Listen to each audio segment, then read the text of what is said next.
گزشتہ دنوں 7 اکتوبر کو حماس کے فوجی دستوں نے اسرائیل پر حملہ کر دیا۔ پھر آگے کیا ہوا آپ کو پتہ ہے، کس طریقے سے ورلڈ وار 3 قائم ہو گیا۔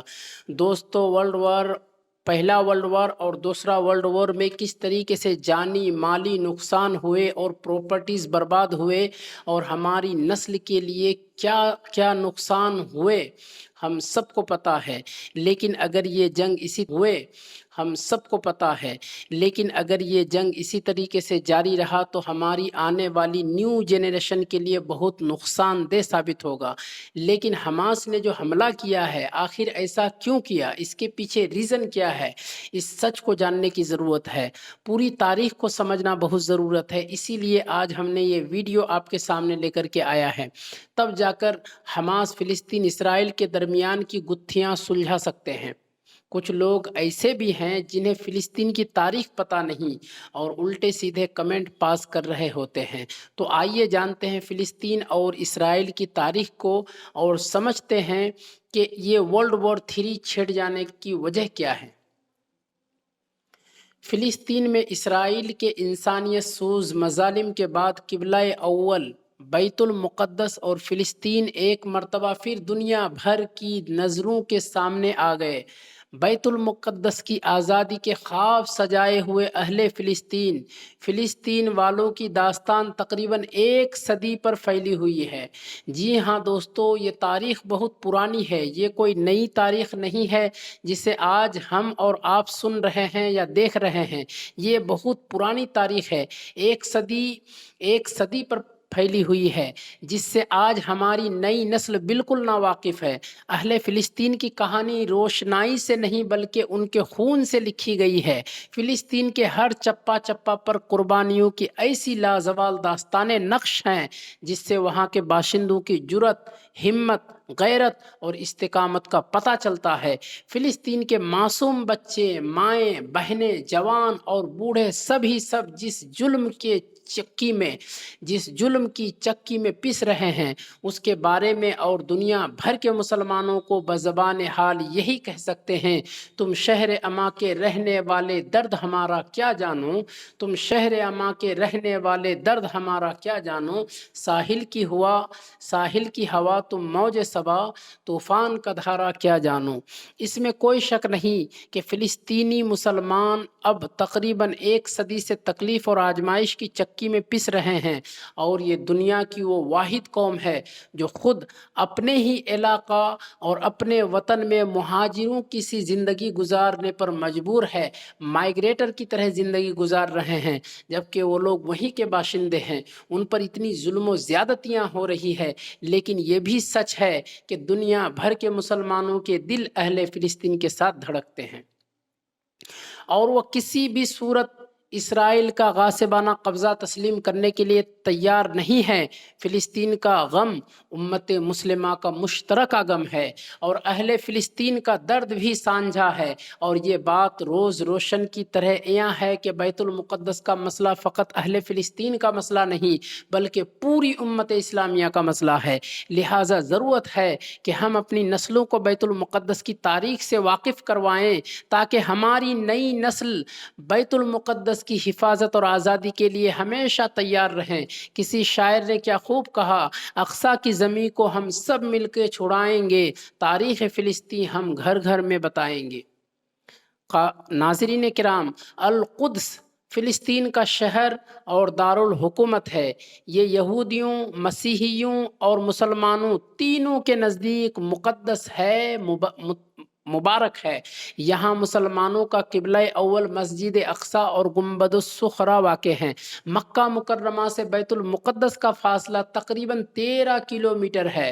شہر کے اطراف 1600 میٹر لمبی پتھر کی دیوار ہے اور اس کے اندر 9 دروازے ہیں۔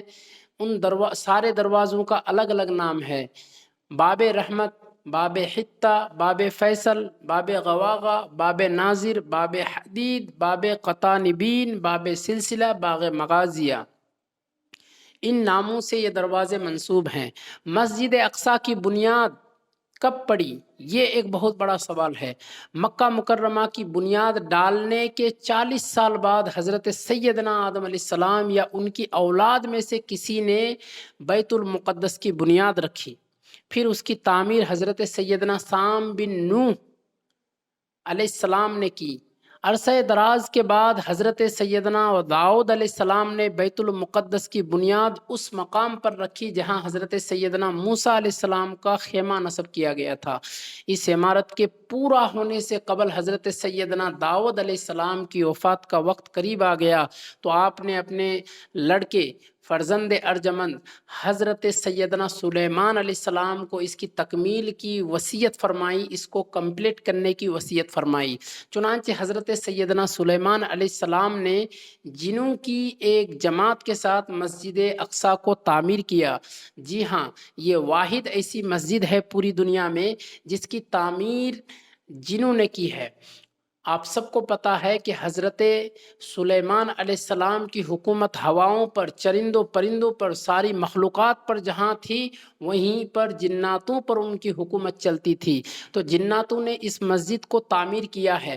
بیت المقدس مسلمانوں کا قبلہ اول ہے۔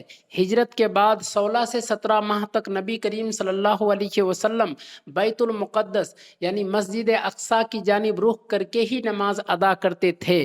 پھر تحویل قبلہ یعنی قبلہ کو بدلنے کا حکم اللہ تعالیٰ کی جانب سے آنے کے بعد مسلمانوں کا قبلہ خانہ کعبہ ہو گیا۔ مسلمانوں کے نزدیک مسجد حرام اور مسجد نبوی کے بعد تیسرا مقدس ترین مقام مسجد اقصیٰ ہے۔ مقامی مسلمان اسے المسجد الاقصیٰ یا حرم قدسی شریف کہتے ہیں۔ یہ مشرقی یروشلم میں واقع ہے جس پر اسرائیل کا قبضہ ہے۔ یہ یروشلم کی سب سے بڑی مسجد ہے جس میں 5000 نمازیوں کی گنجائش موجود ہے، جبکہ مسجد کے صحن میں بھی ہزاروں افراد نماز ادا کر سکتے ہیں۔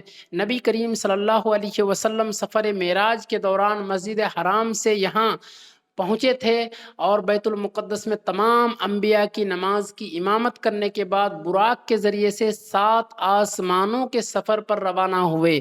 قرآن مجید کی سورہ اسراء میں اللہ تعالیٰ نے اس مسجد کا ذکر ان الفاظ میں کیا ہے: پاک ہے وہ ذات جو اپنے بندے کو رات ہی رات میں مسجد حرام سے مسجد اقصیٰ لے گئی، جس کے آس پاس ہم نے برکت بچھا رکھی ہے، اس لیے کہ ہم اسے اپنی قدرت کے بعض نمونے دکھائیں گے۔ یقیناً اللہ تبارک و تعالیٰ ہی خوب سننے والا اور دیکھنے والا ہے۔ سبحان الذی اسریٰ بعبدہ لیلا من المسجد الحرام الی المسجد الاقصی الذی بارکنا حولہ لنریہ من آیاتنا انہ هو السمیع البصیر۔ احادیث کے مطابق دنیا میں صرف 3 مسجدوں کی جانب سفر کرنا باعث برکت ہے، جن میں مسجد حرام، مسجد نبوی اور مسجد اقصیٰ شامل ہیں۔ مسجد اقصیٰ روئے زمین پر بنائی گئی دوسری مسجد ہے جہاں ایک نماز کا ثواب 250 اور بعض روایتوں کے مطابق 25,000 ملتا ہے۔ بیت المقدس انبیاء علیہم السلام کی سرزمین فلسطین میں واقع ہے۔ جب نبی کریم صلی اللہ علیہ وسلم کی بعثت ہوئی تو اس وقت اس پر سلطنت روم کے عیسائیوں کا قبضہ تھا، اور سلطنت روم اس وقت بہت طاقتور تھا، بہت ہی پاورفل تھا۔ لیکن اسی وقت نبی کریم صلی اللہ علیہ وسلم نے بیت المقدس کی آزادی کی خوشخبری سنائی اور اس کو قیامت کی نشانیوں میں سے قرار دیا۔ حضرت سیدنا عمر فاروق رضی اللہ عنہ نے اپنے دور خلافت 16 ہجری مطابق سن 236 عیسوی میں بیت المقدس کو یہود و نصارہ کے ہاتھوں سے آزاد کرایا تھا۔ اس دور میں بہت سے صحابہ نے تبلیغ اسلام اور اشاعت دین کی خاطر بیت المقدس میں اقامت بھی اختیار کی۔ سن 66 ہجری اور 86 ہجری کے درمیان خلیفہ عبد الملک بن مروان نے مسجد اقصیٰ کی تعمیر شروع کرائی، اور سن 86 اور 96 ہجری کے درمیان ان کے صاحبزادے خلیفہ ولید بن عبد الملک نے اس کی تعمیر مکمل کی اور اس کی تزئین اور آرائش بھی مکمل کی۔ عباسی خلیفہ ابو جعفر منصور نے بھی اس مسجد کی مرمت کرائی تھی۔ بیت المقدس کی یہ مقدس سرزمین تقریباً عباسی دور تک مسلمانوں کے ماتحت رہی۔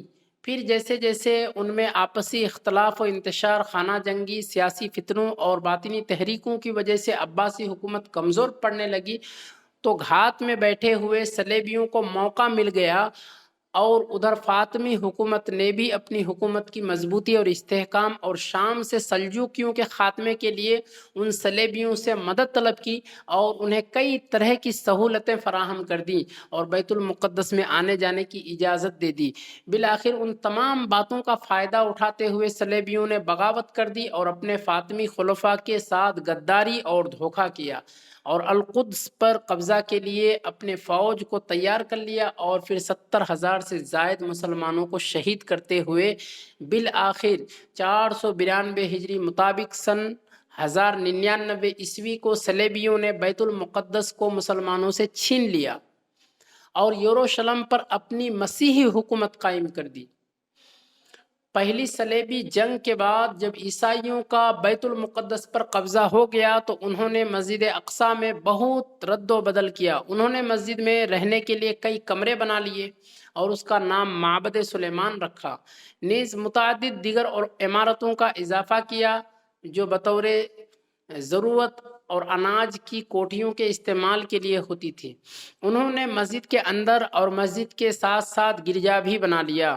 پھر اس کے بعد سلطان صلاح الدین ایوبی نے قبلہ اول کی آزادی کی خاطر تقریباً 16 جنگیں لڑیں اور بالآخر 538 ہجری مطابق سن 1187 عیسوی میں سلطان صلاح الدین ایوبی رحمۃ اللہ تعالیٰ علیہ نے پیہم مورکہ آرائیوں کے بعد بیت المقدس کو صلیبیوں سے آزاد کروا لیا اور مسجد اقصیٰ کو عیسائیوں کے تمام نشانات سے پاک کیا، ان کی ساری گندگیوں کو وہاں سے ہٹایا اور محراب اور مسجد کو دوبارہ تعمیر کیا۔ اس طرح 88 سال بعد بیت المقدس دوبارہ مسلمانوں کے بازیابی میں آ گیا، مسلمانوں کے ماتحت آ گیا اور ارض مقدسہ سے عیسائی حکومت کا صفایا ہو گیا، خاتمہ ہو گیا۔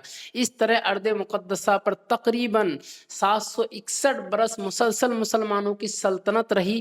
پھر پہلی جنگ عظیم دسمبر 1917 عیسوی کے دوران میں انگریزوں نے بیت المقدس اور فلسطین پر قبضہ کر کے یہودیوں کو آباد ہونے کی عام اجازت دے دی۔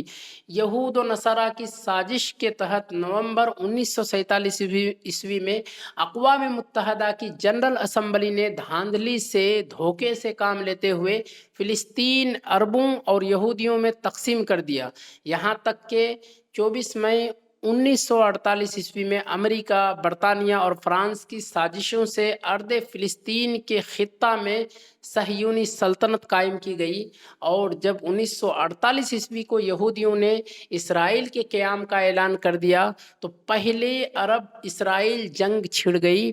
اس جنگ کے نتیجے میں اسرائیلی فلسطین کے 78% رقبے پر قابض ہو گئے۔ مشرقی یروشلم، بیت المقدس اور غرب اردن کے علاقے اردن کے قبضے میں آ گئے۔ پھر تیسری عرب اسرائیل جنگ جون 1967 عیسوی میں اسرائیلیوں نے بقیہ فلسطین اور بیت المقدس پر بھی تسلط جما لیا، قبضہ کر لیا۔ اس طرح سن 1967 سے بیت المقدس پر یہودیوں نے قبضہ کر لیا اور اب پوری طرح ان کے قبضہ میں ہے۔ اسلام اور ملت اسلامیہ کے خلاف یہودیوں کی دشمنی تاریخ کا ایک مستقل باب ہے۔ یہود مدینہ نے عہد رسالت مآب صلی اللہ علیہ وسلم میں جو شورشیں اور سازشیں کی، ان سے تاریخ اسلام کا ہر طالب علم آگاہ ہے۔ گزشتہ 14 صدیوں سے یہود نے مسلمانوں کے خلاف بالخصوص اور دیگر انسانیت کے خلاف بالعموم معاندانہ رویہ اپنا رکھا ہے۔ 20ویں صدی کے حادثات اور سانحات میں سب سے بڑا سانحہ مسئلہ فلسطین ہے۔ یہود و نصارہ نے یہ مسئلہ پیدا کر کے گویا اسلام کے دل میں خنجر گھونپ رکھا ہے۔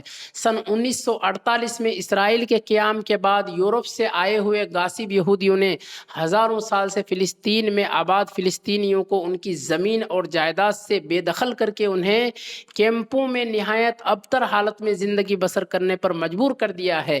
21 اگست 1969 عیسوی کو ایک آسٹریلوی یہودی ڈینس مائیکل روہان نے قبلہ اول کو آگ لگا دی، جس سے مسجد اقصیٰ 3 گھنٹے تک آگ کی لپیٹ میں رہی اور جنوب مشرقی جانب میں عین قبلہ کی طرف کا بڑا حصہ گر پڑا۔ محراب میں موجود ممبر بھی نذر آتش ہو گیا، جسے سلطان صلاح الدین ایوبی نے فتح بیت المقدس کے بعد نصب کیا تھا۔ دراصل یہودی اس مسجد کو ہیکل سلیمانی کی جگہ تعمیر کردہ عبادت گاہ سمجھتے ہیں اور اسے گرا کر دوبارہ ہیکل سلیمانی تیار کرنا چاہتے ہیں، حالانکہ وہ کبھی بھی بذریعہ دلیل اس کو ثابت نہیں کر سکے کہ ہیکل سلیمانی یہیں تعمیر تھا۔ گزشتہ نصف صدی سے زائد عرصہ کے دوران اسرائیلی یہودیوں کی جارحانہ کارروائیوں اور جنگوں میں ہزاروں لاکھوں فلسطینی مسلمان شہید، زخمی یا بے گھر ہو چکے ہیں، اور لاکھوں افراد مقبوضہ فلسطین کے اندر یا آس پاس کے ملکوں میں کیمپوں کے اندر قابل رحم حالت میں زندگی بسر کر رہے ہیں۔ بلکہ غزہ تو مکمل ایک زندان بن چکی ہے، اور اقوام متحدہ اور اس کے کرتا دھرتا امریکہ اور یورپ کے ممالک یہودیوں کے سرپرست اور پشت پناہ بنے ہوئے ہیں۔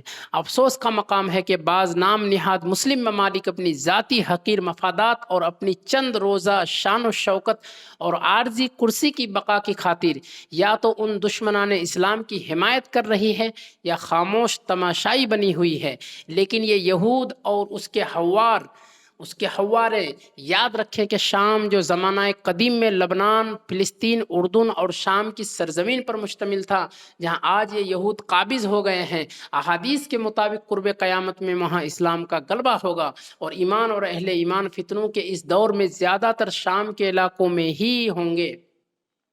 فتنوں کے اس زمانے میں اہل اسلام کی مختلف علاقوں میں مختلف جماعتیں اور لشکر ہوں گے۔ اس دور میں آپ نے شام اور اہل اسلام کے لشکر کو اختیار کرنے کی ترغیب دلائی، کیونکہ اس دور میں ان کی حفاظت کی ذمہ داری اللہ تعالیٰ نے لی ہوگی۔